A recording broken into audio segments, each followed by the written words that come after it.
but tell me if I'm wrong. The Democratic Party has done a good job of saying we identify individuals, we identify community, but we have not taken the lead to say we have economic solutions. And you want to see the Democratic Party be able to put their name behind the fact that we are economically driven as well. Is that what you're saying? Yeah. Okay, all right, all right. Yes, sir. Hey, I'm Conrad Chappé. I'm here to actually learn more about the issues, but with that, I recently got out of the military after about 20+ years of service. And so now I'm looking at getting into politics. So I'm trying to understand the issues and be a part of the solution by understanding the issues and bring it to the forefront. So that's what I'm here. All right, thank you. One more person. What do you want from your Democratic Party? Yes, Miss Ann Fran Tate. Mass voter education, voter registration. Mass education and voter registration. Right. You read my mind. It gotta happen. All right. Okay, so at this time, I'm going to turn it over to our president, who will then introduce our speaker, Miss Angela Birdsong, president of the Hillsborough County Democratic Black Caucus. Okay. Good evening, Democrats. Thank you so much for coming out this evening. For those of you who it is your first time with the Hillsborough County Democratic Black Caucus, just let you know we are part of the Democratic Party. And the person who's in charge of the party is Tim Martin on the national level. It was Jamie Harrison, a Black man who ran the convention last time. What'd you think of that convention? Think he did a good job? I enjoyed it. I had an opportunity to go. Yeah, absolutely. Vanessa was there. Okay. We proudly supported Kamala Harris and Mr. Walsh for president. For the state of Florida, the person in charge is Nikki Freed. She is our chair for the Florida Democratic Party. And then for Hillsborough County, Florida, our chair is Miss Vanessa Lester. Black woman. I couldn't do that. Oh, well, we're so proud that we do have a chair who is African American, and she's large and in charge. She's had limited time with us this evening, so we got about 20 minutes. So, ladies and gentlemen, please welcome Vanessa Lester. Good afternoon, everyone. Thank you all for being here, and thank you, Angela, for asking me to come and speak a little bit, right? I did have slides, but the champions are Jets, so we can't put them up there, but what I'll do is I'll share those slides with you because they do have some dates, and then I think also you all can broadcast them in some way, shape, form, or fashion. So Angela asked me to talk to you about a few specific topics, and the first one that she wanted me to talk to everybody about was the 2026 state Senate election. It's a special election in SD 14. SD 14 runs in is a very large district, and I'm going to try to give you an idea of what that district looks like. It's from all the way from South Tampa, right? McDeal area, all the way in South Tampa. It goes up near Carrollwood area. I don't think it goes out as far as Oldsmar. I had some screens for you, some screenshots for you all to look at. But it's an immense area for the Senate district. Janet Cruz was elected to that position before. Collins got elected, and then he got promoted to lieutenant governor, if you want to call being on DeSantis's camp as a promotion, but he got promoted to lieutenant governor. And by being lieutenant governor, he vacated that space. They did not originally call an election, so I think they almost had to be threatened to be sued in order for that election to be held, because people deserve representation. So, but of course, they weren't going to make it easy on anybody, right? So the election is now currently scheduled for March the 24th, which means we should be out of session for this year by the time this election takes place. So regardless of who gets elected in this particular position, they will not get to serve during the session up in Tallahassee, which I believe starts next week. But we still want to get a Democrat elected to that space. Right now, we have one Dem in the race, and that is Brian Nathan. He is a veteran. He is also part of labor. So we look forward to helping them in every way, shape, form, or fashion that we can. I'm gonna throw out some dates at you. You probably won't remember them, but again, I'll share the slides to you. But there's a reason I'm kind of throwing this out, and I'll try to pull it all together in a little while. You have to register to vote by February 23rd in order to be able to vote in that particular election. So if you know anybody that lives anywhere in that area and they're not registered to vote, by all means, please encourage them to get registered by February 23rd. And I want to say this, and then I'm going to come back a little bit. We have to vote while we can. One of the things that stuck with me when Trump was running, that if this may be the last time you have to vote. So that is his intention of us not being able to vote ever again. He doesn't want us to vote. So we're going to talk a little bit about midterms and that type of stuff as well. But we need to take advantage of our opportunity and our privilege to vote while we still have it, because your vote is your actual voice. So please have people, let people know that they need to be registered by February 23rd. The deadline to register for vote by mail is March the 12th, 2026. Why does vote by mail matter, especially to Democrats? What we found is that if a Democrat or if anybody's registered to vote by mail, they're more likely to cast their ballot. Number one. So if they took the time to register or to re-enroll or to enroll and vote by mail, 9 times out of 10, they're going to cast that ballot. It's also super important for our elderly that do not want to go and stand in line for hours at a time, or don't have the ability to stand in line to also register for vote by mail. It means they have a way of voting, and I call it voter insurance. It's better to have it and not need it than to need it and not have it. You may plan to go vote on election day on that Tuesday, but you may get sick on that Sunday. But if you have that ballot, somebody can bring it to the hospital, because you can now no longer make it to the ballot box. Let you fill out your ballot, let you sign it, and drop it off at the SOE's office, Supervisor of Elections office, for you. So it's better to have and not need than to need and not have. So deadline to vote in this particular election to register for vote by mail or request your vote by mail is March the 12th. Early voting starts March the 14th through the 21st. Why is early voting matter? Because during early voting, you can vote at any polling site, right? On election day, which is March the 24th, you have to go to your assigned your assigned polling site, right? But during early voting, you can go at your, while it's open, it's normally 7 a.m. to 7 p.m., but you can go at a time that's convenient for you. It could be around the corner from your job. It could be around the corner from the grocery store, but you definitely want to take advantage of being able to early vote. Also, primary elections. We're going to come out of the special election a little bit because we also have an overall election. I so know that we have a couple of candidates here in the room with us. But for that 2026 primary election, I don't think Neil has anybody running against him right now. No? Okay. But Joe, on the other hand, there's like 4 people in that election. He's running for countywide. Neil's running for countywide. Joe's running for Congressional District 15, and I believe there's 4 other people in that race, right? So that's when primary elections become important, because if you have multiple people in a race, you want to pick the person to get the person that you support across the finish line. So the person that wins that particular primary election, they get to go on and run in the general, and we'll talk about that as well. Deadline to register or change parties. If you're a non-party affiliate or you're a Republican, but you want to vote for Joe, and I'm not advocating for Joe because the DEC, Hillsborough County Democratic Executive Committee, has to stay neutral, but I'm gonna pick on Joe since I'm in here today, right?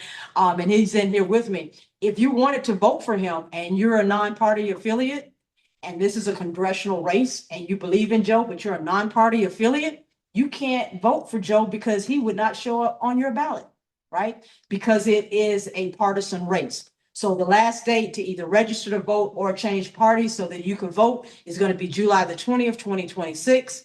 The deadline to register for vote by mail in that particular race is August the 6th. And early voting in that particular space also is August the 3rd through the 16th. Again, you can vote anywhere in the county during that time period. Election day, August the 18th. Whoever gets past that August the 18th date, they're going on to the general election. that's when it's going to, since we're talking about partisan elections right now, that's when it will be the Democrat versus the Republican, unless no Republican is in the race, and then the Democrat automatically wins, and that's what we're actually hoping for. So I'm gonna pause there for just one moment, before I go into the general elections. Any questions on what I said so far? Because I said a mouthful. With the mail-in voting, have you been successful getting more mail-in registration? Vote by mail re-enrollments. Yes, but to speak to that, that's our primary focus right now from a party perspective. We're focused on getting people re-enroll and vote by mail or enroll and vote by mail. One of the reasons in the past, let's go back and let's say in the past, voter suppression, right? In the past, if you voted by mail, you could just check your thing, say, send me my ballot the next time around, and it would automatically show up in the mail, and it was a seamless, not a heavy lift type of effort. But a form of voter suppression, because they do realize that most Democrats vote by mail, they made it a law that says now after every major election, you have to go in and re-enroll for vote by mail. They just want to do it, make it a heavy lift. It's our opportunity to engage with voters, right? So because they made it hard, we now have to go out and do our efforts and put in efforts, programs, strategies, in order to engage with voters and make them aware a lot of times, that there's actually an election coming up. All right. So we're gonna go into the general election. The general election for 2026, the deadline to register to be able to vote in the general election is October the 5th, 2026. The deadline to request a vote by mail is October 22nd, 2026. Early voting, the 19th of October through November the 1st. I would suggest that if you don't wait to the last minute, to request a vote by mail ballot, because early voting starts on the 19th, and if you request a ballot on the 22nd, it's got to get to you, and then you got to get it in. So I would try to request that vote by mail ballot sooner than later. And I see you, I'm coming to you in just one second. Election day this year. We are in 2026, right? Yes. Okay. Election day this year is November the 3rd, 2026. Put it someplace all over the place. Yes, Mary Ellen. Okay. Okay, I know y'all are gonna be shocked, but I swear it's true.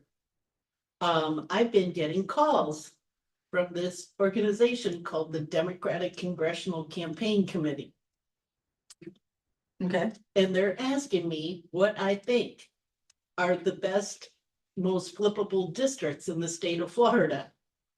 And then we're going into the weeds, talking about all kinds of the candidates and the this and the that and everything else. This has been going on for about 6 months. And I got a call 2 days ago. And they asked, what are they concerned about, Vanessa? Voter registration. They said, we have a 10% voter deficit. Tell everybody that cares about Democrats winning that they need to volunteer to work on voter registration, vote by mail ballots, and yeah. And they see a lot of opportunities in Florida, but we got to fix that voter registration. Absolutely. And I'll deviate to voter registration for a moment. One of the reasons that there are a couple of reasons that we have the deficit as far as Democrats are concerned within the state, probably 3. Number one, because of the state, a lot of registered Dems left the state. That's part one. Part two, again, voter suppression. They put huge fines on turning in paper voter registrations. And because people wanted to avoid those fines, it kind of caught everybody off guard. And we weren't really sure how to continue to collect paper ballots and be able to turn them in a timely manner, right? So we let the third party voter registration go. They said, nope, we're not going to do it because we don't want to incur those fines. The good news is we now can do paper ballots again. It's not paper ballots, but paper voter registration forms and get them in. We recently had a call, today's Wednesday. And I believe Lois was actually on that call, where we had someone step up to say that, yes, they will be the lead on the voter registration effort. And then that way we will be able to actually collect and organize to get ballots in. So we just gotten to that. You're killing me. So now the main point is that we can now go back to collecting these voter registration applications from people. And this was the key. A lot of people stepped away because if this got turned in a day late to the supervisor of elections office, we got a huge fine. So while we can go back to collecting these, we can go back to doing it and turning it in, not putting it in an envelope and depending on that individual to get it in. But we can now collect it and turn it in. So we're getting ready to build a process around this to ensure the fact that we have people in place that can collect these and get them in a timely manner. So that's going to be real important to this organization as well as other clubs and caucuses and organizations and committees within the Democratic Party. So that's really huge for us now that we have a lead in that particular space. So yes. I got a quick question. Mhm. Is there a place where, and you can get back to us in February, I need to give you time to give the most accurate answer, and this may be unique of a question.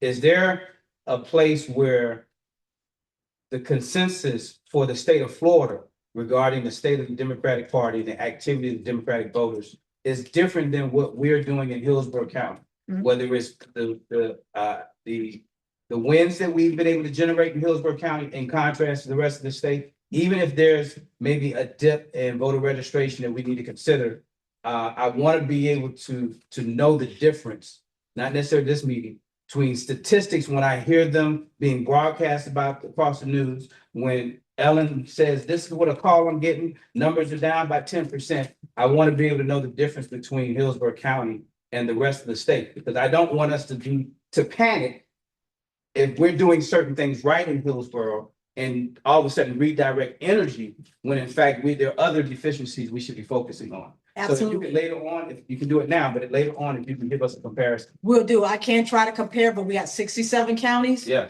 And Florida's a very diverse state. It's multiple states in one. You have South Florida, right, which has one demographic. You have Central Florida.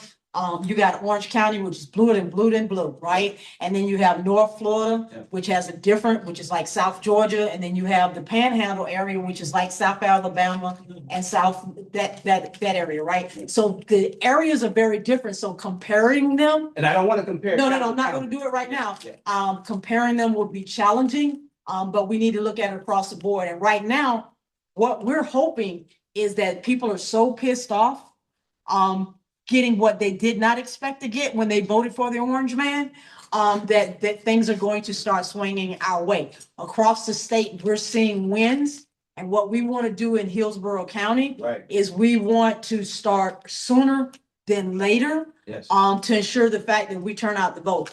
And with that stated, I've seen things here in Hillsborough County change. When the voting site was at, Cyrus Green over here, it was a very vibrant Yes. area. People were out all the time. There were cookouts. People were like handing out literature. Yes. It was a lot going on. They moved over here. There was still a lot going on, but this last two election cycles, you could see the participation dwindle. So the question is, why is the participation dwindling, Sure. right? And what do we do to turn that around? And I think a lot of that is the government is not working for the people, so they disengaged.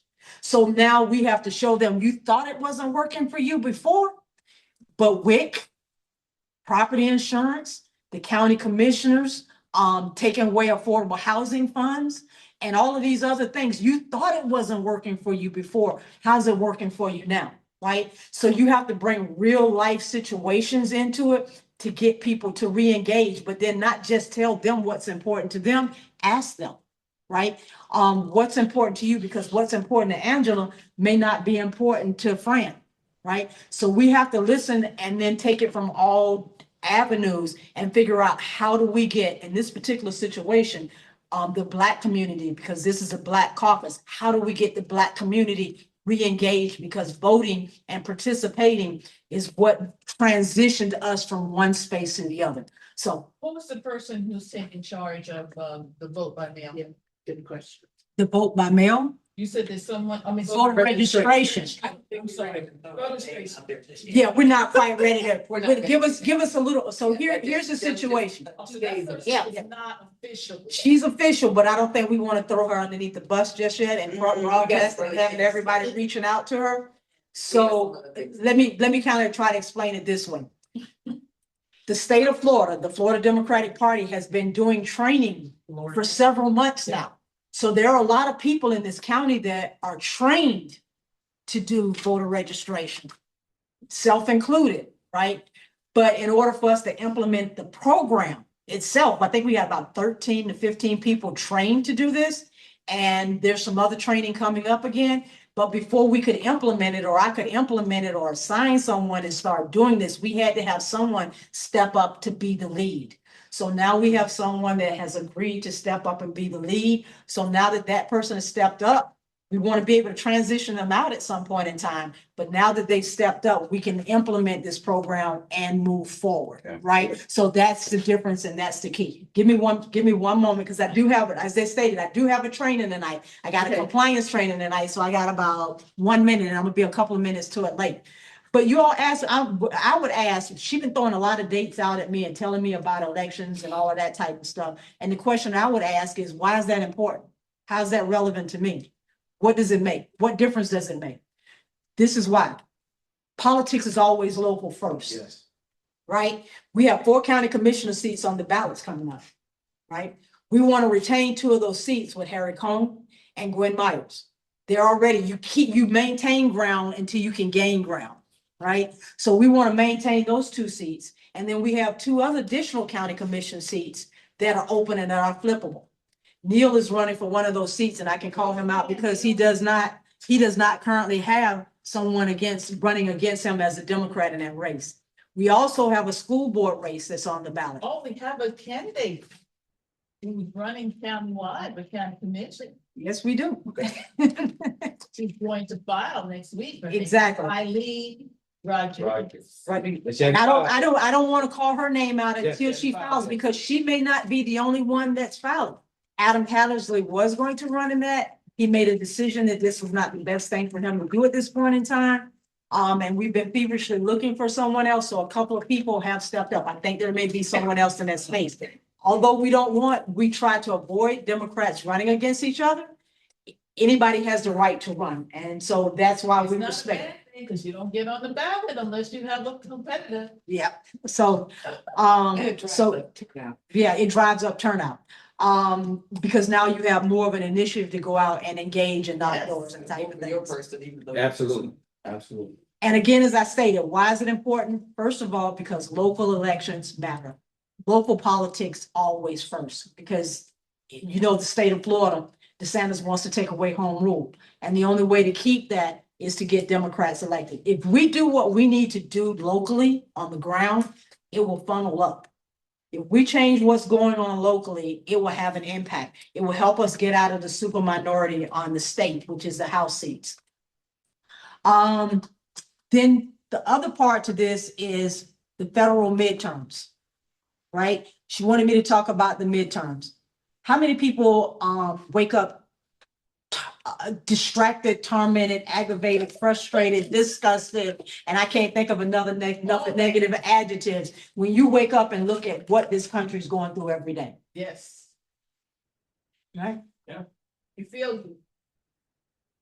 The reason that we're going through this is because people made a decision to stay home and not vote last time.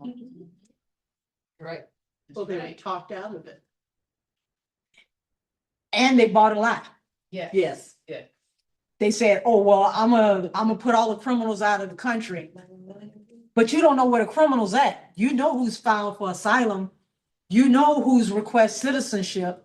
You know where certain demographics are, and I'm talking about the Hispanic community right now, right? Right. You got ICE running around all over the county. I think they shot someone the other day in Minneapolis, right? If I'm not mistaken. Killed, murdered, killed. But you're disgusted every day by what you're experiencing. We have an opportunity in this midterm to try to right the ship or turn it back in a different direction. But if we don't get out the vote, we can't take back Congress to at the very least, take back the House. Senate, maybe, maybe not, but let's at least take back the House so they don't have a trifecta. Next, then you say, how do we accomplish these things? We accomplish these things by organizing. Different people organize different ways, but we organize with volunteers and we organize with precinct captains. What does organizing mean? Organizing means your community, your street, your block, your neighborhood, your community, be it your community or chambers, be it that your community are neighborhood associations, be it that your communities are faith-based, be it that your communities are restaurants that you go and frequent on a regular basis and you talk to 15 people in there because you all are regular, but you organize, you have conversations. And we do this with volunteers and precinct captains officially within our organization. What do those volunteers and those organizers do? They do phone banks. The Black Caucus is being targeted, Blacks 65 and above, with their phone banks for a couple of years now, I believe. Yeah. So we've been extremely consistent in this space on getting people enrolled or re-enrolled by calling people and letting them know that there's an election going on, or please re-enroll in your vote by mail. So those are one of the ways that we organize. I know in District 5, when they knocked doors, when we lost, unfortunately, Councilwoman Gwen Henderson, and people started knocking doors, people didn't even realize there was an election going on. So unless you're in community, that's a lot of times where people are informed, because the average everyday person is focused on keeping a roof over their head, food in their mouth, clothes on their back, paying insurance, fixing their cars and those type of things. So sometimes, even though the supervisor of elections does their job, they still don't, the message still doesn't quite reach them. Another way that we organize is through postcards, right? People like getting those personal postcards. I know I like getting personal thank you cards, right? Handwritten postcards, and put them in the mail. But the most effective and efficient way is what I just stated: knocking on a door and having a conversation with a voter, right? I don't like to just knock doors and move. I like to knock doors and talk to people. Yes. So when you knock on that door, you never know what's going on the inside of that door. You don't know if that person just got off from work. You don't know if they're getting ready to go to work. You don't know if they were sleeping, if they're feeding their family, watching a football game. So when you not, give them a moment to come to the door and answer and have a conversation, but have a conversation with you, not trying to sell them what's important to you, because we got a few people in this room and something's important, different is important to each of you all. So instead of selling that person on what's important to you, listen to what's important to them. Because people don't care what you know or what you're trying to sell until they know you care. I'm going to say that a different way. People don't care what you know until they know how much you care. So take time to listen to them and understand what's important to them. But I'm going to say it again because I can't say it enough, because a lot of people have a little bit of fear of knocking a door. The most effective way of engaging voters is by knocking the door and out and canvassing. The good part of that is we're not doing persuasion knocking. We're going to Democrats' doors and left-leaning NPAs. So most of the time when you knock that door, you're knocking someone that's in our party and that you have something in common with. But we're a big tent party, which means we got a whole lot of issues and a whole lot of focus, right? So again, take the time to find out what's important to that individual. And then I'm going to kind of end it and wrap it up with this. If not you, then who? If you're not going to be the one to get up on a Saturday morning and go and knock a door, then who's going to go talk to that voter? We're not asking everybody to do everything. We're just saying, please do your part.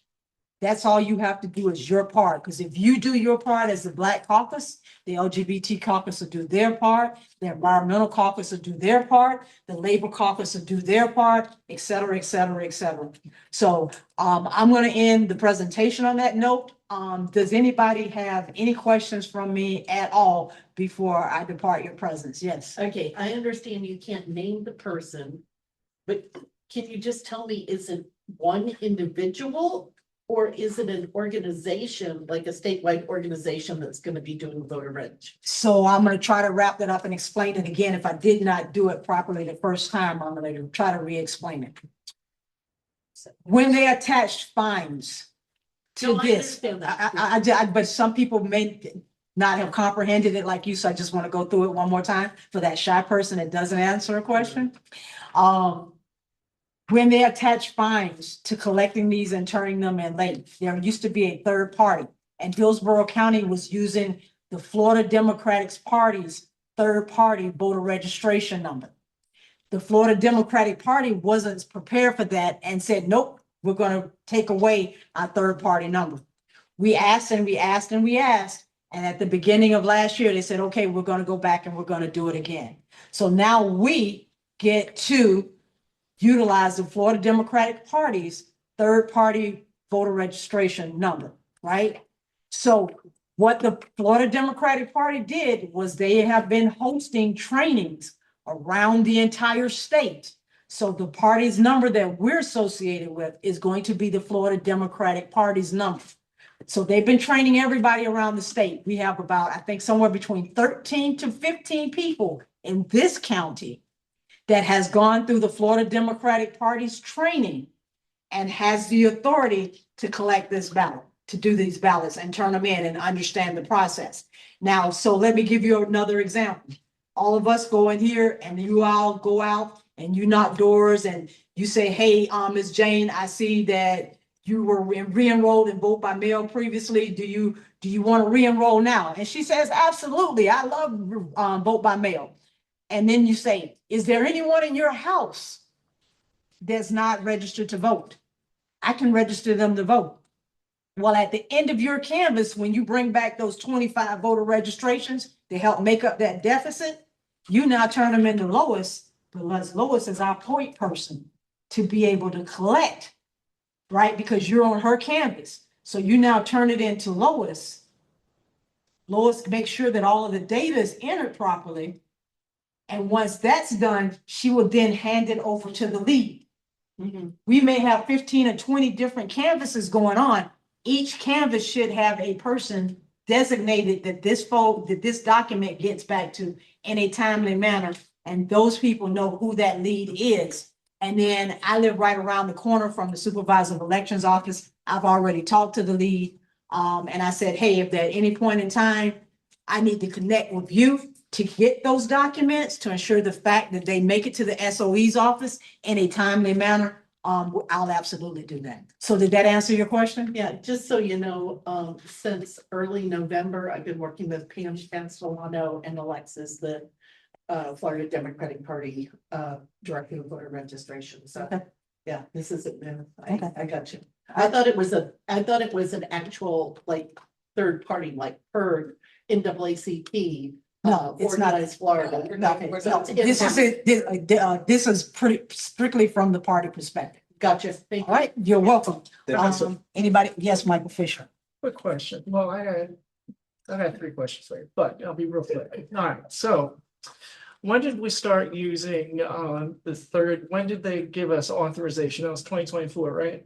What year is this? 2026? We started going through the training in 2025 immediately, I think, after the election was in 2024. I think it was, I don't remember specifically what month, I but know you gotta get out of here. You say you got another question for him, Mike? Yeah, but in 2024, 32% of voter registrations came from third-party peoples.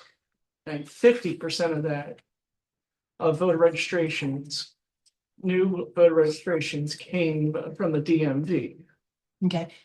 Absolutely. So I know a couple of organizations that never stopped doing voter registration. Anna Escamani's People Power was one of them. So people were utilizing hers. And my recommendation was, hey, you already have an example. People know how to do this. Don't reinvent the wheel. Go and talk to them and figure out how they're keeping Thank you. constraints over it. Instead of trying to do something completely different. Yep. So there have been people, there also have been organizations that pull back and stop doing it. I'm not gonna call those organizations out by name because that's their choice and their decision. Like we stopped. Anything else? If not, thank you, Angela. Thank you all for all you do. I greatly appreciate you and I look forward to what we do in the future. All right? Have a great one. you. Thank you. All right. Okay, just so you know, we have a couple officers in the house. My first vice president is James Cole. Our treasurer is in the back, Miss Rhonda.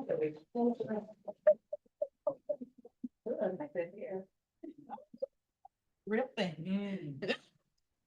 Okay, and we have Lois Davis in the house. What's your official title, ma'am? I am the credentials chair for the Hillsborough County Democratic Party, and I am also regional director for Region 3, which includes this area, Tampa Heights, Seminole Heights, Jackson Heights, and parts of Templeton. And are you looking for something called precinct I candidates? am always. So, Who Yes. is that in 231? You don't know? Okay, so It's a lot of precincts. I have Precincts. precincts. we have some new people. Can you explain precinct captain quickly? Yes, Okay, get us working it. whatever you prefer, me. It's a small crowd. Yes. A precinct captain, for those who do not know, is the precinct captain. You would be the person in your precinct that would organize your precinct. Like if I'm in I forget 231 or 232, I can't, 214, whatever.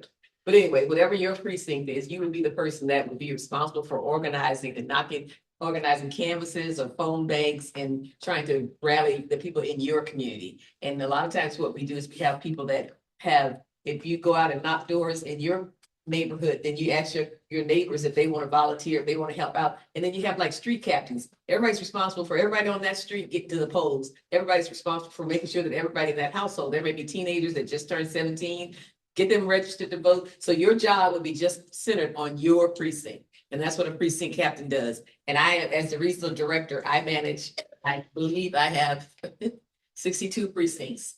But I also have I have district leaders, which I have somebody in Temple Terrace that handles the Temple Terrace precincts. I have somebody in Seminole Heights that handles about 15 precincts in Seminole Heights. And I handle Tampa Heights because I live in Tampa Heights. And then we send people out, get volunteers through Mobilize and have canvases and phone banks to work your precinct. So you would just, as a precinct captain, you're just working in your neighborhood, your people, and the people that live around you. And we always are in need of precinct captains and district leaders.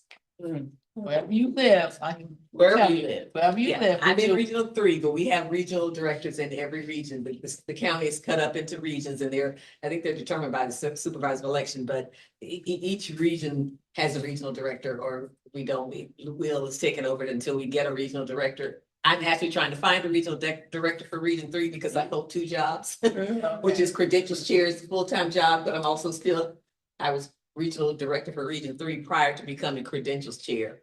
And with credentials, whenever you want, if individuals that want to join the Democratic Party, fill out an application online.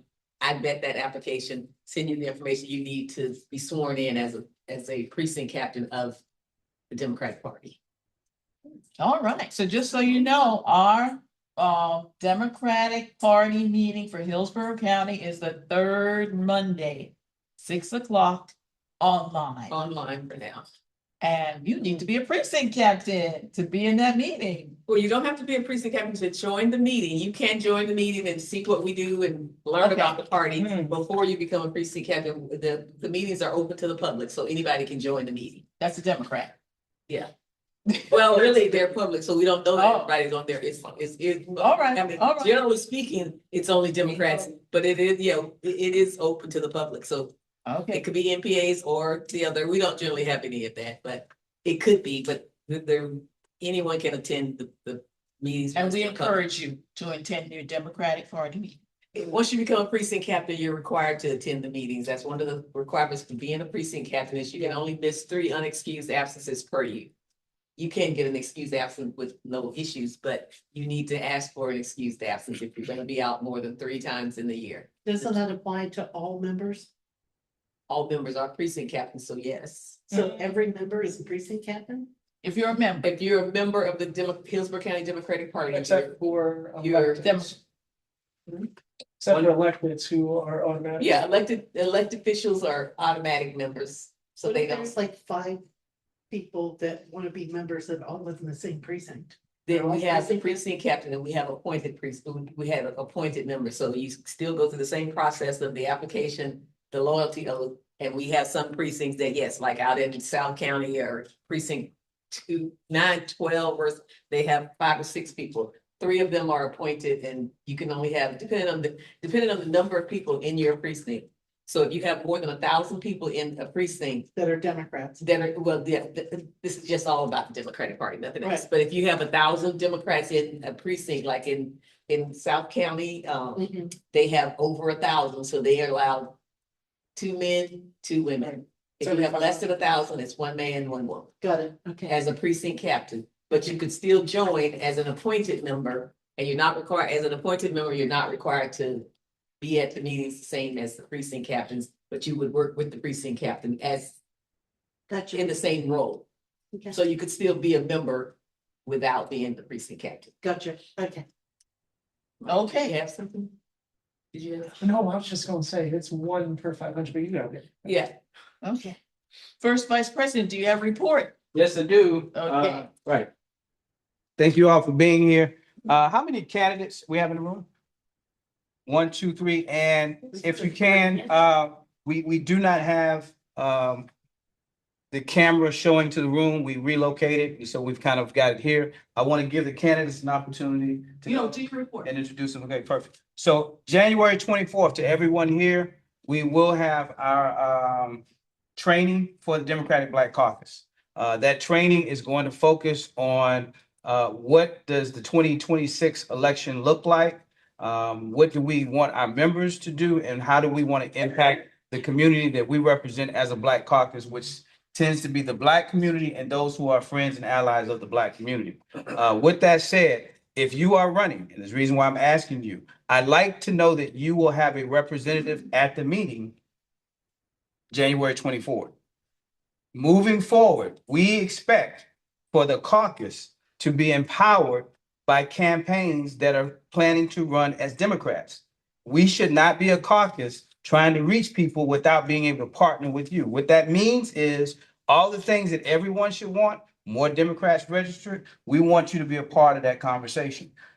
Getting the message right at a time when there's disinformation and misinformation, we want to be on the same page with you. That does not mean that the caucus is going to use our time to campaign for you specifically. But you're welcome to find members in the caucus and say, hey, I'm running. I hope that you see me as a candidate. But we all, as registered Democrats, candidates running specifically, should be on the same page when it comes to the Black Caucus and the outreach to caucus, especially when it comes to, I say again, registering people to vote and the misinformation and disinformation campaign that we have to counter. The Democratic Party has to become more sophisticated in countering messaging moving forward. That is not going to happen just because we're registering people to vote. The worst thing that can happen is we can register people to vote and social media tells them to vote for the wrong candidate or the wrong team. All right. So January 24th, it will be a morning meeting. As of right now, we look like we're confirming West Tampa Library. I asked for another 48 hours to make sure that application is going through, but as of today, it is available. So the West Tampa Library off of Howard is where that January 24th training is going to take place. From 9, that we've blocked off from 8 to 1, most likely it's going to be from 9 to 12:30. Is that a Right. candidates training? No, it's a training for the Democratic Black Caucus, right? We as an organization and the work that we will be doing in 2026, we want the candidates to at least have one representative there, right? And here's why. If you are a candidate running, we're believing that you value the Black community. So if we're talking about a strategy to mobilize our community, it would be smart for you to have a representative there to know how to do outreach with hopefully some of the guidance from us. And you are welcome to give us some feedback. And when I say us some feedback, we as the Democratic Black Caucus we're reaching out to the entire Hillsborough County community. You may represent a certain portion of Hillsborough County in which you know issues that are relevant to that county. You should be bringing that to our meeting when we're talking about messaging. All right. Some of that's going to be state issues that dwindle down to the local area because you're a state representative. Some of you may be running as a person who's going to be at the county level. Eventually, maybe someone in the school district. but we as a caucus, all right? The other thing, and I'm gonna close with this, we're gonna be talking about our fundraiser that's gonna take place in 2026. That's gonna include the date. We'll be finalizing it in that meeting, as well as narrowing down the speaker that we believe represents our interests. All right, thank you very much. So that meeting, it's gonna be on Friday, the 24th at 9 AM, a weekday. Is that the 24th, is that a Friday? I think that's a Saturday. Should be a Saturday, but thank you for clarifying that. Should be, make sure that's the 2026 Oh, calendar. I'm looking at 2025. You're right. Just put it, it's a It's Saturday. a Saturday, yeah. 26. I will be the only one there on a Friday. I know that's right. All right. Thank you for clarifying. Yep, report. Oh, anyone else? We have anyone else? Yes, ma'am. Okay, just want to let you know, I've been in these discussions. So sorry. I've been in these discussions about this problem with voter registration in Florida for months. Yeah. Okay, since October. And, I have a meeting tomorrow with one man in Pennsylvania and a woman in Oregon and 9 AM tomorrow morning, bright and early, talking about this. And, do y'all have goals broken down by county for Black voter registration? Black renewal on, vote by mail? Do you have those goals set? You know, No, we don't. you don't, okay, That's the because, state level and we don't have those numbers. okay, do you have it just for Hillsborough County? No. What goals for Hillsborough County? Okay, this is what I was told, and it does make sense. That we need to focus on Black voters in Florida.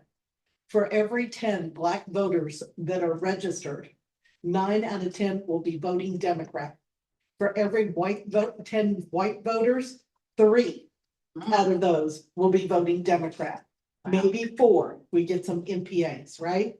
But that's why it is so important to get Black voters registered this year and get it early.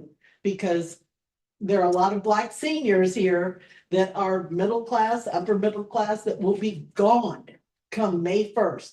They will be, they're snowbirds, they're gonna be leaving. That's about 20%, okay? And then we have Black college students, okay? The semester's over come May. And this summer is a hell of a time to be outside when it's 93 degrees and 93% humidity. So time is of the essence. So just wanted to see, like, if you want anybody to work with you on helping to set goals, do organizational stuff. I've been working with Pinellas Voter Action. They want to expand to Hillsborough County. They've been very successful, especially at fundraising. We'll take The note. founder is a Yes. retired attorney. They've raised so much money, you can't even imagine the cash that they've put together with their fundraisers. Okay, and they're using Reach, relational organizing. They have an app that people can go to. And they get a slate card, a Democratic slate card that's already made up for them anywhere in Pinellas. They can translate that to Hillsborough. They want to work with y'all. I'm working with Oh, them. really? You wanna work with We them? had a meeting on Saturday. Mary Ellen, So we can- let's get yeah, let's go ahead and Let's you, get together. you have my number. Yeah, You're welcome to call me yep, to say everything that you're saying so that I can Yep. find a way to incorporate it in our training January 24th. perfect. One of the things that's gonna happen January 24th is we know we cannot solve every problem that day or Right, create every strategy, but we Right. will be breaking people up into committees as Mhm. well. And so if you give me an idea of the work that you're saying that needs to be done, and if you agree with it as our president, we can make sure a committee is formed to give attention to that. All right? So And- thank you and I very wanna much for bringing help that up. y'all raise money, All okay? right. Well, we want you to help us raise money. I'm so glad that you said that. Tears and right here in my eyes. So thank you very much. All right. So any other questions before we wrap up? All right. Thank you. Again, candidates, please, if you know someone else is running for office and they are running in 2026, please put a bug in their ear that they or a representative from their campaign. For those of you who are running, I don't expect that your calendar, it may not already be filled January 24th. That's a short turnaround. Find someone who you believe would be a good part of the team based on what you're hearing right now. We need to see that representative at our meeting. All right, thank you. Okay. All right. Thank you.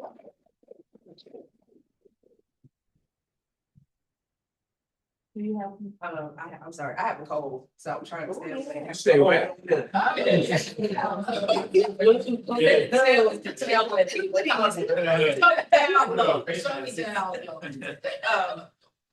But yeah, I have two announcements. First one, if you are a member, membership renewal is happening now up until January 26th. So we ask that you go out, and I'm sending the email out actually after this meeting, to request that you renew your membership. The other item is treasury report. So for January, treasury report dates are the 2nd of December 25 to the 8th, which is today. Our account balance is $4,532. You say 40,000? No. So we're gonna definitely be fundraising, Goals. it's not 40,000. These are goals, these are goals. Let's go.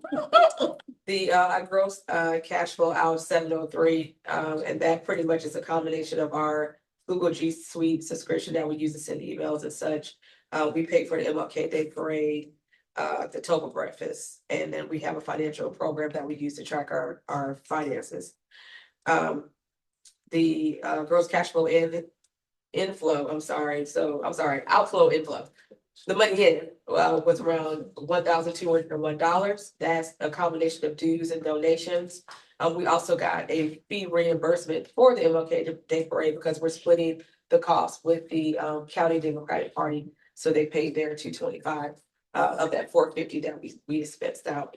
And so I'll be sending this out to the members via email later today after the meeting. Thank you, Treasurer. Okay, this is a busy month because we got the Martin Luther King Parade coming up on the 19th. Oh, I day. forgot to, yeah, okay, Yes. thank you. On the 19th Yep, day yep, of January. And we will be in the parade. And we're gonna have a vehicle and we're gonna have walkers. So if you're going to be participating in that, please let us know. Okay, and then we are also having a table at the MLK Toba breakfast. How much your tickets? Tickets are $100 if you want to sit at our table. We have just have 3 two left. tickets left though. How many? Three. 3 are left. Any takers? I'm gonna get one tonight. You're gonna get one? Oh, 2 are left. Yeah. Any more? Yeah, now, I said I'm gonna get one tonight, yes. However, we have to be on the same page as far as the lineup for Tobin. I think I may have to get the car, so I've got to make sure logistically it makes sense for me to be at the breakfast. Oh, you need for the parade? Yeah, because I got to get the rental car. Starts a little bit early. You have to get the rental car on the same day? No, Yeah. no, but you got to line up. Oh, So there's, yeah, we do have our number, 57. it's a little different when you have a field. What is the regular registration for that event? Like, if you buy it directly from them, because you got a discount because you bought a table, right? No, that's the cost. I don't, we got a discount. That's the call. That's the cost. There's no discount. So no matter how. We many just have a tickets you buy, you reserved don't table get for the anything Black back. Caucus. It's not like the Hillsborough Kennedy King dinner where you. No, they didn't give us No, a they didn't. discount. No, they did No, not. oh, that count. Yeah, the That's 'cause party they can gives sell those sponsors a tickets. discount. Yeah, it's a hot ticket. Yeah. It is a. There's gonna be probably about 1,200 people in the room. And it's a portrait. I mean, Is Kathy Castor's gonna be speaking again? I don't know, she'll be speaking, but almost every elected official in Hillsborough County We'll be there. Okay. They'll be- That's the one place they will. That's one place you know they're gonna be. All right, so we need to know if you want to walk and if you want to sit at the table. You can tell any of us what you're gonna do. And then you can always go to the website to become a member tonight. Now. What's the membership?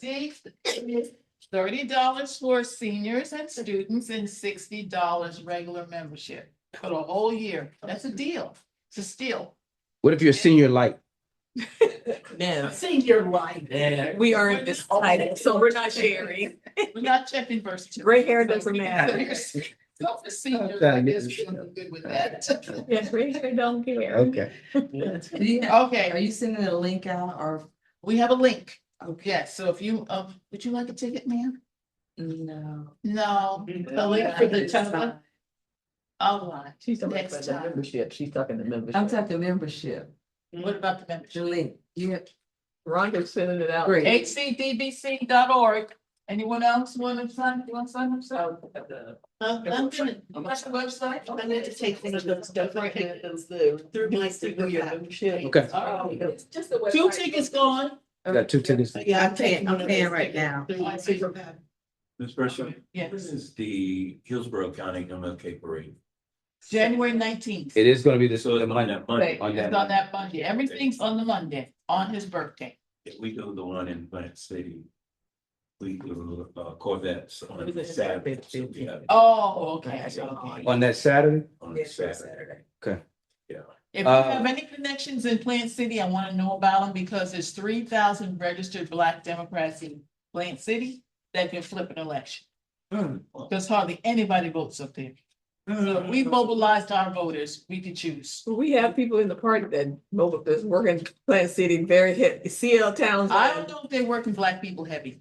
So I was getting ready to say. Well, that's I was the getting ready- conversation you need to have with them. I was getting ready to say, I do wanna, and please, you can correct me. But I do believe at some point, we may want to have either a subcommittee meeting or something out in Plant City. I would love Because, that. I because would love that. it'd be great to have a meeting there, but we may have to have a sub. We do have a couple of candidates out there. Tony Smith is running, who's out there. He's African American. Yeah. And so we need to be making sure Plant City doesn't feel so And we disconnected. got our Black They- voters out. Cause there's some regional state We could implications of what let happens in Tony- Plant City. Isn't it? There's isn't people it working the Plant City, first though. There are Black Democrats are working person Plant Yeah, City. yeah. To run. Now, they may not for specifically be just either city working Plant. council or- What is he? Or- I'm not sure what he's running for, but they have What's had he a running Black for? city commissioner. Oh, Yeah, yeah. City For the six, commission. yes. They haven't had a Black. Yeah. She might still be there. I think Tony has a good chance. Black woman. Yeah, and I Right, think that's so the it's the name first that Lauren's been one. talking about, Lauren and CL. Yeah, because I was just Because reading we're about. doing stuff already to Okay, start online, getting yeah, ready to help them. it's a big deal. All right, so we did the parade. Oh, the other thing is Representative Fenris Driscoll is having her field day The 10th. kickoff on Saturday. The 10th, yes. And she is requesting that all Black Caucus members come, as many as you can, and show up to kick off her campaign. That's our weekly. And she has turned out as the minority representative in the House for the state of Florida, I know. and she is running for Florida Senate. Heavily endorsed. We have not endorsed in that race as of yet. Right. We also have Michelle Rayner in that Yeah. race, another Democrat. Okay, but certainly if you wanna get out and talk to voters, you need more people who look like us talking to voters. So we want to be part of that field campaign if we can. I'll be at tea and conversation first, and then I'll be going over there. So I'll be What's over the at conversation. I'm not going to team Candy. conversation. that's Candy Low. I'll be at Candy Low. Where's that gonna be? Ow, sprinkle. Where's what gonna be? Tea and conversation. It's all safe and announced, looking. How's this Saturday? Yes. Yeah, I will, When does that begin? 10 o'clock and Fenris begins at 9:30. It's at the former party office in Temple Terrace. Oh, gotcha. Yeah, which is now Fenris Driscoll's office. So if you look up Fenris Driscoll's office, it will take you right there. Somewhere else. So Candy's event is at 10 in the Yes, morning? it is. Okay, gotcha. So I'm gonna stop there and Fenris Driscoll's ends at 12:30. the 2 candidates who are in that race, who happen to both be 2 African-American female, I believe that they were celebrated both as elected officials. Yeah. I'm gonna, Both terming out. I'm gonna stay neutral as it relates to until we decide as an organization who we're gonna support. But I will say this, I'm not afraid to speak truth to strategy. Ventress as being able to earn the position as minority leader, that means a lot. Because if that person can get reelected, who's already shown our party and the other party that I am a leader who's recognized within the state, you don't want to lose momentum there. However, I know we have to wait and find out what the pleasure is of us as a community when it's time to elect that particular office. But I hate to lose someone who got to the point of minority leader, unless it's time. We'll see what happens there. She's stepping down from her state. She's rep. turned Turned down, and she's running for a So different. do you know who's gonna be running in that district? Her former district? Lewis is. Oh, Lewis is. she Lewis was- is. Lewis. Yeah. Louis Vieira. Those, Louise. yeah, Louise. Louise Vieira. Yes, Louise, with the making sure the pronunciation. right. We have one more comment here before we get out of here. It's not at her office in Temple Terrace. It's at Magnanimous Brewing in Seminole Heights. Oh, I'm sorry. I'm sorry. That's a I good signed up and clarification. said, oh, good, it's close. Thank you Yeah. for correcting me. That's And I'd just like to add one more thing. The Magnanimous Brewing. Magnanimous that? Brewing. It's in Okay. Seminole Heights. I don't know, but that's what it says here.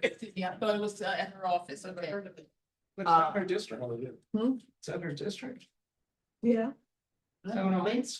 Cause that's either Diane Hart or Susan. No, no, She's not running. She's running for Senate. She's not Yeah, she's running for Senate. Diane. Oh, Senate, I'm sorry. Yeah, she's running for the seat that Rusan sits in now, that we lost because the vote was split uncharacteristically, but anyway. Okay. Yes, The Lois. Democratic Party is going to have, just as the FYI, for February 7th, we're gonna have a very large Rise and Organize training day. It's gonna be all day.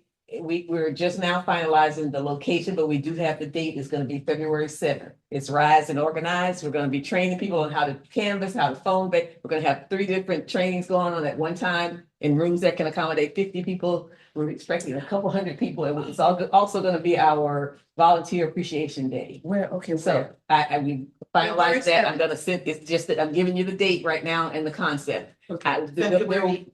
7th. So. That is Saturday the 7th. Yes. Okay, thank you for that. Was that the fantastic event? I just want to let everybody know, I'm out of Waimama. I have, an event bill.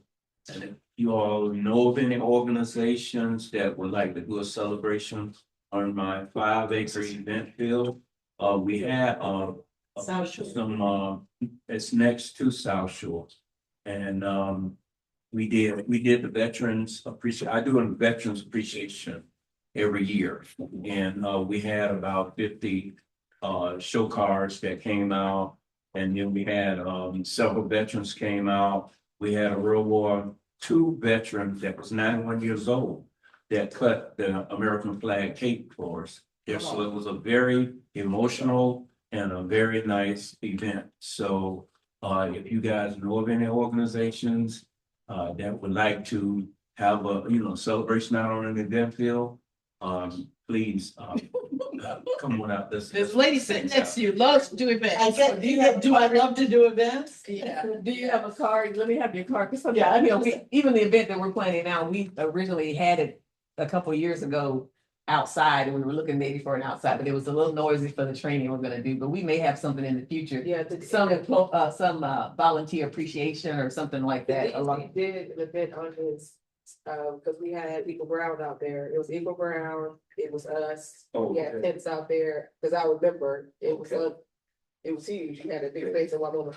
Yeah, and so there hasn't been an event out there on his space that the DEC has sponsored. I love that. What can you And tell? since then, we built a stage. That's what, I think it's like 16 by 32. Yeah. So we got. Oh, that's a big huge. stage. Yeah. Yeah. That's a concert. Yeah, I'll take this for. We. Okay, we're gonna move into candidates. You get your 3 minutes. Mr. Neil, let the people know where you're running, what you're running for, all that. Well, hello, everyone. I think I know 90% of the folks in this room, but I don't know who's online. But my name is Neil Manimala, and I am running for the Hillsborough County Commission, District 5, which is a countywide seat. And the election's in November of 2026. And a lot of folks have been going all over the county for the last 6 months. A lot of folks, young and old, from north to south. I've talked to them about this county commission race. They don't even know what the county commission is. And so it's important to kind of break that down, because what our county commission is our local government, responsible this year for a budget of more than $12 billion with a B. And there's 7 people who sit on that county commission. One voice can make so much of an impact on issues ranging from land use to environmental protection, to wastewater management and stormwater resilience, to transit and housing, to public safety. A lot of these things inherently are not partisan issues, but the issue with the county commission right now is that there's a couple of ideologues right now who allow the culture wars of DC and Tallahassee to spill down to county center. And I want to do everything I can to push back against that. I'm running because I believe dignity has got to be at the heart of everything we do in our politics. Some of the things that are really central to our platform are transit, fighting for HART, which is currently the most underfunded public transit agency per capita in the entire nation. Not just to protect that agency, but also to enhance it, to build out bus rapid transit, to eventually create the seeds for what light rail can look like in our region. To be able to use our waterways, revisit some plans to have a ferry that connects Gibson to the MacDill Air Force Base, to really be able to decongest traffic. I say that because that's part of my story. I grew up out in Valrico. I'm also a physician, and so healthcare is a huge part of our platform as well. Protecting our Hillsborough County Healthcare Plan, which is a plan that serves those on the margins in our county, has been an amazing testament to what compassion that's directed in a very economically viable way can do for folks in our county. And it's currently under ideologic crosshairs. We have to protect it. We have to enhance it. We have to expand it, especially as so many people are losing their healthcare coverage this year. I also want to be focused on families. Now, my wife and I just welcomed our first child into this world, a 2-month-old daughter. And when we talk about issues like affordable housing, bringing back the Hope Affordable Housing Fund, expanding it so more people have access to affordable housing in our area and don't have to live in another county to come in and actually be able to work here. When we talk about issues like childcare, the deserts that exist in places like Waimama, it's important that we ensure that the leaders that we have elected into offices, especially here on a local level, represent our values.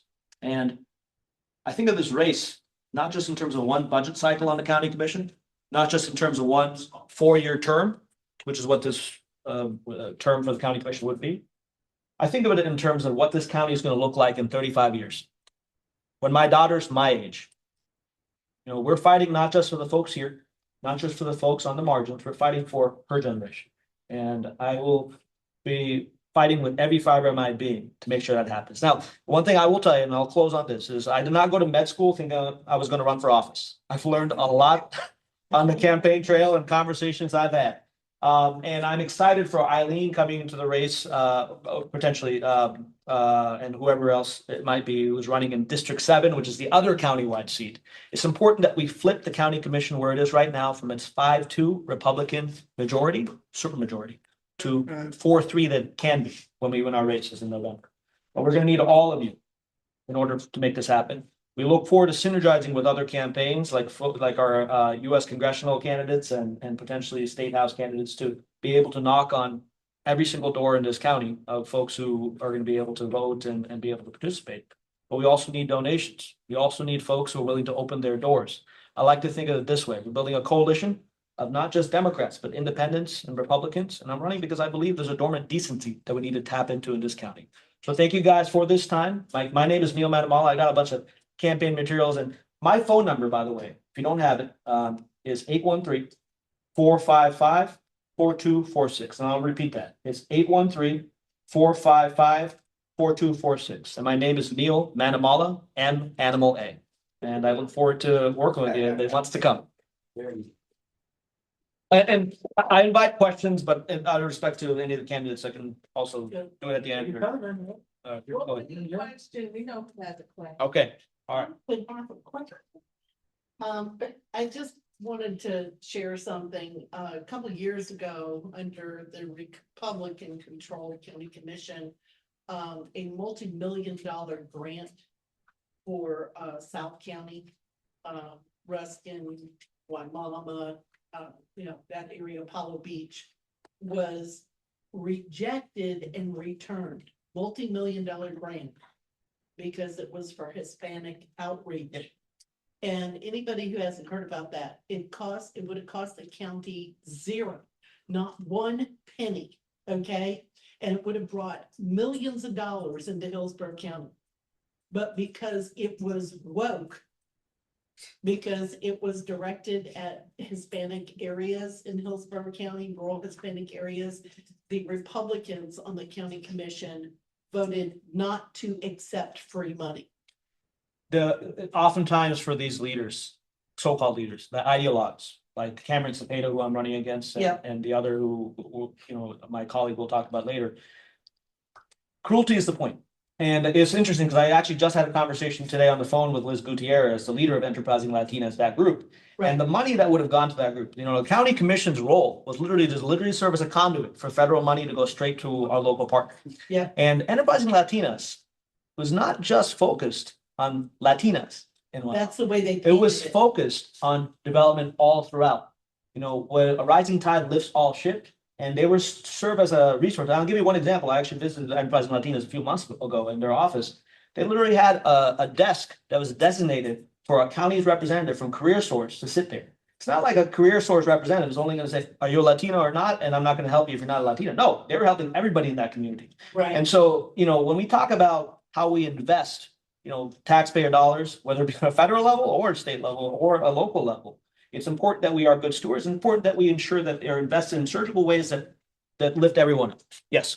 Is there anything that we should be considering that could make the county stronger? Anything that could afford to have some improvement as it relates to healthcare and the Hillsborough County Health Plan? Yeah. As a physician, I know a lot of people benefit from that health plan by accessing Tampa Family Health Yeah. Centers. Yeah. But is there anything about that health plan So- that we as voters should be advocating for? So Angela and I actually serve on Hillsborough County Healthcare Advisory Board. As that's one of my entries into county government. And I will tell you that right now that plan serves 175% of the federal poverty line.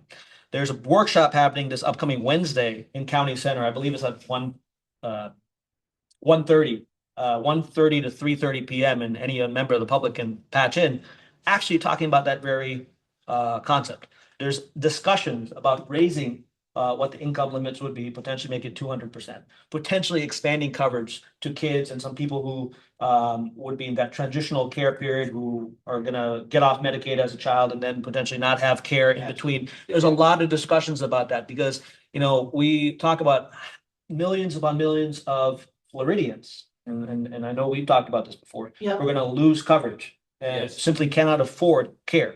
Now, other things that we talk about with that plan as well, from a global standpoint, beyond just the last few months since the big ugly bill passed, have been expanding mental health care coverage, working more with partners to ensure that we address the issues of mental health care deserts. That's an extremely important thing to me, an extremely important thing to so many people in this county.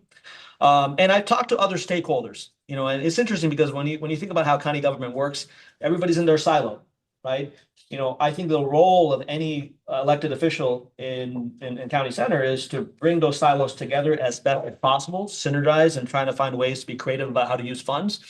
The firefighters, for instance, we, talk about ways in which we can reduce EMS response times by ensuring that they have some additional resources where is possible. There are some reserve funds that exist with the county health insurance plan, which exists for multiple reasons, partially because there's some restrictions on how those funds can be used statutorily, but also so many of the funds that we have throughout the county want to maintain a certain bond rating, but, slightly, like any use of funds needs to be used in a way that's fruitful. Finding ways, for instance, to disseminate some of those funds in a way that's meaningful to maybe help the firefighters out, help the other folks out, because all those things are going to impact health, right? When I say firefighters, I also talk about, EMS. That's specifically what I'm referring to. So hopefully that answers your question. I mean, but I invite any and all folks who are interested in the healthcare plan to patch in at 1:30 p.m. on Wednesday in County Center. Thank you. It's on the county website. Don't forget, we have two other candidates. Yeah, sorry. Okay. I can come back at the end, or we can talk at the end. Okay, yeah. Okay. So Florida Decides Healthcare. Yes. You probably heard of that ballot initiative, right? So they're trying to get it on the 2028 ballot. But it's a very useful tool for voter registration because healthcare happens to be somewhat of an important issue to people because they want to breathe. Okay, so it really can help drive voter registration. And they were on our Florida meeting, statewide meeting, well, actually, last Saturday, and I'm working with them now. They're gonna have a new ballot initiative. All the ones that were signed are gone because of Ron DeSantis. So what I'm just saying is, will you be supporting Medicaid expansion and the ballot initiative to expand Medicaid?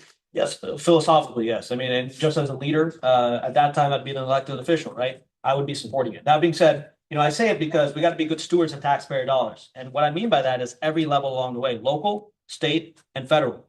Federal is a great example of this, whether it be Rick Scott declining federal dollars that would have been spent on connecting Yep. high-speed rail of Orlando to Tampa. These are money, these are monies that we all paid as Florida taxpayers Right. that were denied because of poor leadership, or Medicaid expansion. If we were one of the 10 states, we're one of the 10 states in the entire nation that has declined Medicaid expansion. Yep. And that's an embarrassment. We need to do everything we can to bring those federal dollars that we're already paying back to Florida. Come see me, okay? Thank you. Thank you. It's all right.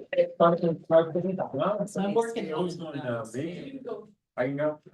You're sitting closest to Neil, you go. All right. I'll try to keep it as short as possible. All right. Good night, everybody, or good evening. Not good night.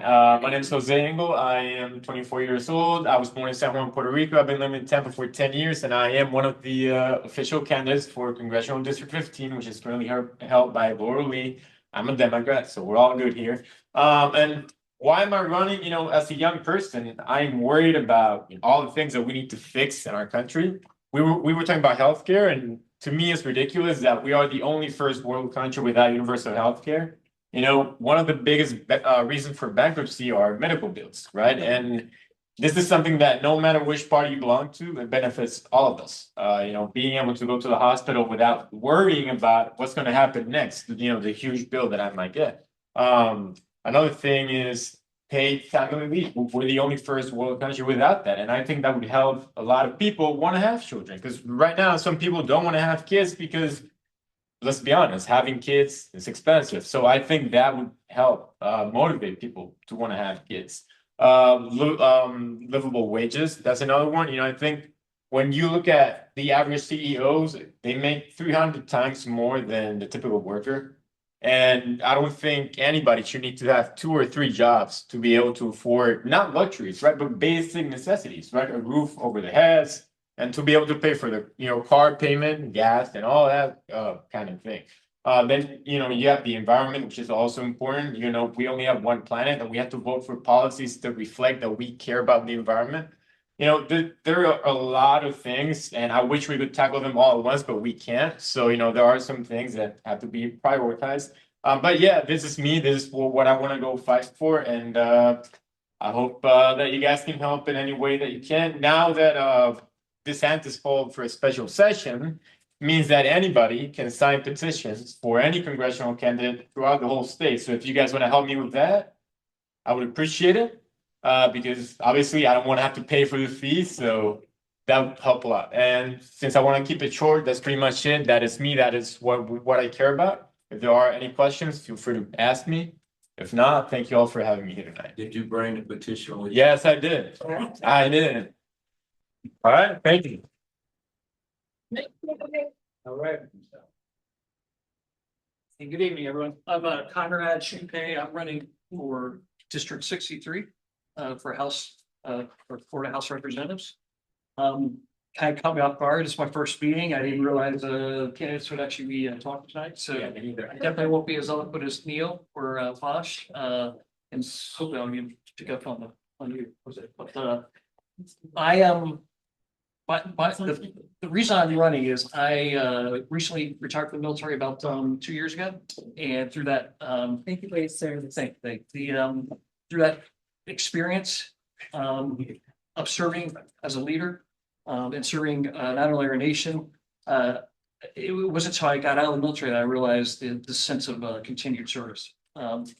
Politics is obviously sticky. When you're in the military, you typically don't have as strong a political view because you're trying to just follow orders and embrace what the commander in chief is trying to get accomplished. But once you get out, sometimes your aperture opens up a little bit more and you see a lot more issues. That doesn't mean you don't have an opinion while you're in the military. You just usually keep quiet about it. Me as a Democrat, I really want to continue to serve in the areas of first, I hate to say it's a little cliche, but economic affordability, right? We know that's cliche, but that's the biggest issue. That's something we need to address. In my mind, that does talk about home insurance, even auto insurance, healthcare. So all those issues fall under economic affordability. I also look at safeguarding Florida. And when I say safeguarding Florida, it's not only supporting law enforcement and emergency responders, but it's also safeguarding our own constitutional rights. It's also preventing us from getting our constitutional rights violated by federal law enforcement. And of course, I'm kind of referencing ICE in this situation. And then lastly, so a sustainable future. When I say sustainable future, got a lot of issues we need to look at. It ties back to economic affordability. I would start with education. If we can get our education system better, specifically teacher wages, I think that'll take us to the next level here in Florida. And also a environmental resiliency. With climate change, we obviously have a lot of things to worry about, and I'm not sure we address them that well here in Florida, at least with our current administration. So again, I'll keep it short. I'm not as polished. Still working out my campaigns as FEC, but I'm ready to serve and ready to go on this journey. So thank you for your time. Who's in the seat now, and can you tell us what the district is? Yes, Diane Hart is in the seat now. She's being turned out. The district is right here. I live about a mile away. When I say here, I'm talking Florida Avenue to the east, goes over to Temple Terrace, goes north up to, I think, near USF, around USF on the east, on the west side to Fletcher. Goes down into the northern side of downtown Tampa, north of, I believe, Cass, all north of Solomon Expressway, moving over to the east towards was it East Lake and Orient? So yeah, that's the more or less How district. long have you lived in the district? I've owned my house since 2006, and I was born here. I was born in Germany, but lived in Florida my whole life until I went to the military. I graduated from West Point, then did 24 years of service all over around the world. Came back to Florida in 2006, got a house, but then got pushed out again because of military. Came back in 2019 and again retired out of MacDill at Syncom in 2022. So I consider myself quasi Florida native. I wasn't born here, but I've been lived here since I was like 2 years old. When are you planning on filing? I've already filed. Oh, because the Division of Elections doesn't list you as a candidate. Yes, it does. Yeah. He's on there. So I'm gonna, I got my hand over here just in case. Ellen James. Okay. follow up. So congratulations for jumping in, especially as a former military. I think it'd be great to have Democrats who have military experience representing patriotism. Diane Hart, before Diane Hart, I believe it was Sean Shaw. Before Sean Shaw, I believe it was Ed Ed Rain. Rain. Before Ed Rain, it was Betty Betty Reed. right? I named a list of African Americans, and traditionally African Americans have been elected representing this, and sometimes the only time we've had a state representative that was African American coming out of Tampa. Yep. How do you feel about representing a district that has historically been African American? And if there's another African American candidate that gets in the race, why would you want us to pick you over that other African American if they're qualified? Oh, I mean, I think you just hit it because it comes down to qualifications who you feel more comfortable with. I realize my biggest hurdle, obstacle in this district is black vote, meaning I have to convince black voters to vote for me. And I know my other candidate is a black woman. So I realize what my challenges are. What makes me better? I hope through time I'll be able to prove that I am worthy of supporting the cause, which I am. Historically, well, again, I've owned my house here since 2006. I went to school at St. Peter Claver for 2 years. So I think I'm pretty comfortable with the black community. I don't know if they're comfortable with me. That's my goal over the next few months, is to prove that. Okay. Knocking on doors, by getting out there. I'm gonna point out that a prominent figure in the community that's in this district that you definitely want to have a relationship with sits right there in that front seat. Fred Tate, who is the president of the Jackson House Neighborhood Association, which has done great things in the community over here in East Tampa, which is Diane Hart's district. So I would always say that if you're trying to build that relationship with people in this community, I live in this community as well, and down the street. You definitely want to build a relationship with the folks who are leading the neighborhood association because they know the nuances of the community. They know the needs of the community. They should develop relationships not only with the people, but also with the politicians and with the police departments. And they definitely are your eyes and ears to whatever needs to happen when it comes to change around here. No, I appreciate that. She looks like she's in her twenties, but let's talk about right. I was gonna say that there, but you know, so, yeah. See? Yeah. I didn't even like it. All right, so let me ask this. Mike's, go ahead. Oh, so. In order to get bills passed up in Tallahassee, there's a supermajority of Republicans. Hopefully we'll get rid of that in 2026, but if not, what is your relationship to working with Republicans and trying to get bipartisan and get your bills passed and make some friendships? So all right, so first of all, I do believe I collaborate well. Secondly, I will say that working in the military, which is at least amongst officer ranks, was typically more a red, I don't know, more red leaning, if you will. Again, although you keep your opinions to yourself, you still need to work together and for a common goal. So the bottom line is, if you have a common objective of mind, you can reach that objective. I've also negotiated with Central Asian countries and African countries on military cooperation. And when I say negotiate, I'm talking about military to military. And by that, the way we approached it, meaning me and my team, was to again find the common objective with the person you're negotiating with. If you guys focus on the same objective, then you can take it to the finish line. That doesn't mean we're always going to have the common objective, and that's usually the bigger challenge. So I do think I will work great across the aisle. That doesn't mean you're going to change your opinions on a very red Congress. I have a quick question. So, oh, I'm sorry, you were before me, go ahead. I wanna kind of take what you just said and kind of put a twist on it. To you. When you put on that uniform as a military officer, of the people and of the situations I'm about to bring before you, which of these did you put on that uniform to protect? I'm African American, I'm a Black male, I'm African American female, I'm Hispanic, I'm German, I'm Spanish. Of those 7 dimensions of humanity, which ones were you designed to protect when you put on that uniform? You're not gonna channel me into that. I protected the guy that's next to me or the girl that's next to me. So it doesn't matter. Color What distinction. you're telling me is all of them. Yes. So this is what I share with all my veterans. When you put on that uniform, you're instantly a hero. Not To really me. that part.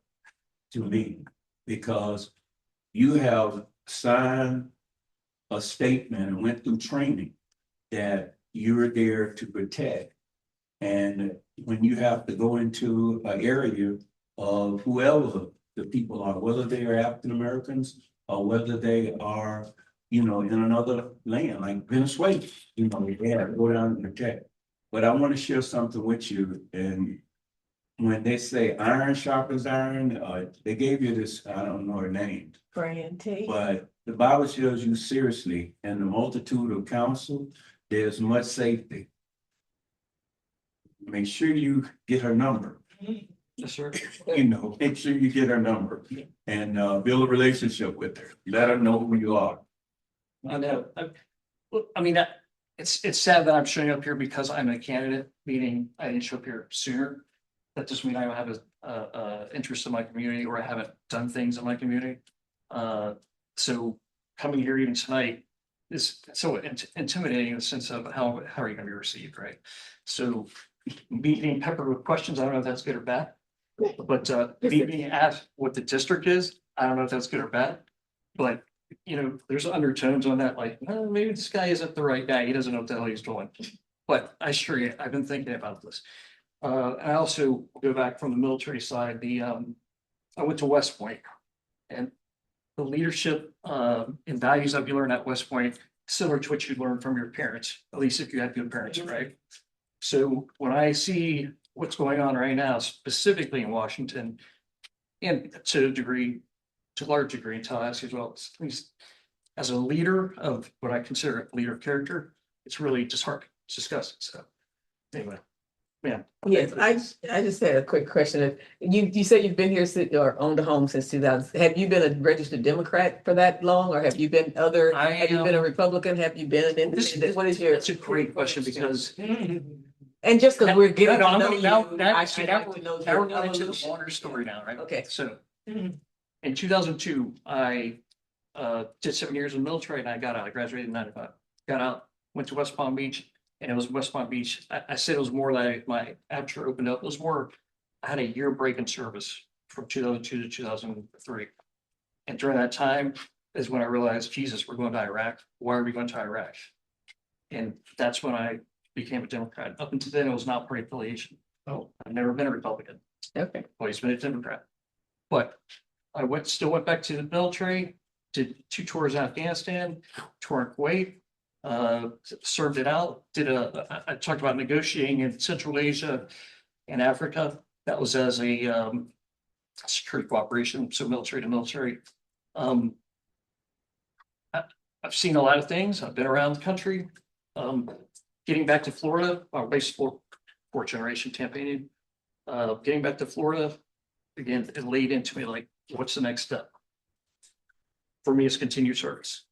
I won't say I was rudderless last 3 years, but it really sunk in that I want to continue to serve. And this facet, so. Thanks for being here. Yeah, thank All you. right. Yeah, sorry I took so much time. Oh, no. Well, I just want to remind everybody who just spoke, pardon my seat, I think we're gonna wrap up, correct? Yes. That January 24th, have a representative, please, if you can, remember. I want to be upfront with you, that representative is not for us to endorse your campaign. That representative is to say, I want Democrats to win in 2026. And I want to be a part of the broadcast strategy of messaging and registering people to vote as the Democratic Black Caucus is going to do its part. You all need more than just Black people to win, but when it comes to Black people, we want to partner with you to make sure that information gets out there to activate Democrats. All right. Answer anything else before we wrap up? Good evening, Democrats. Good evening. Thank you for coming. You can take one of these if you want with you. And you can make as many copies as you want. You can also print them off online. And you can also use this for vote by mail renewal. Does say on there. So if you need any help with registering voters, please let us know. I see my little volunteer sheet is empty. My little volunteer sheet is empty. I'm reading the veterans. Oh, phone bag. On the 3rd, when is our next phone bank? Do we, Rhonda, what's the date? But Hold on, it's the 3rd Saturday. 17th. the 17th is our next phone bank. We are so fortunate that we have East Side Preparatory School is open. Uh-oh. It's time. Uh-oh. Oh, no. Did you leave it? It's one of those kind where you have to raise your It's hand. time to go. Anyway, it's time to go. I just want everyone. Freddie has been to our phone banks. Neil, I hope you can show up to a phone bank. It's on Saturdays. It's on a Saturday, 10 to 1. I hope you can come, Lois. No. I am the director. All right, she has two. I have to organize Fran has phone been banks to our phone bank. for multiple friends. Michael, I hope to. Fran is the one who put boots on the ground, Madam President.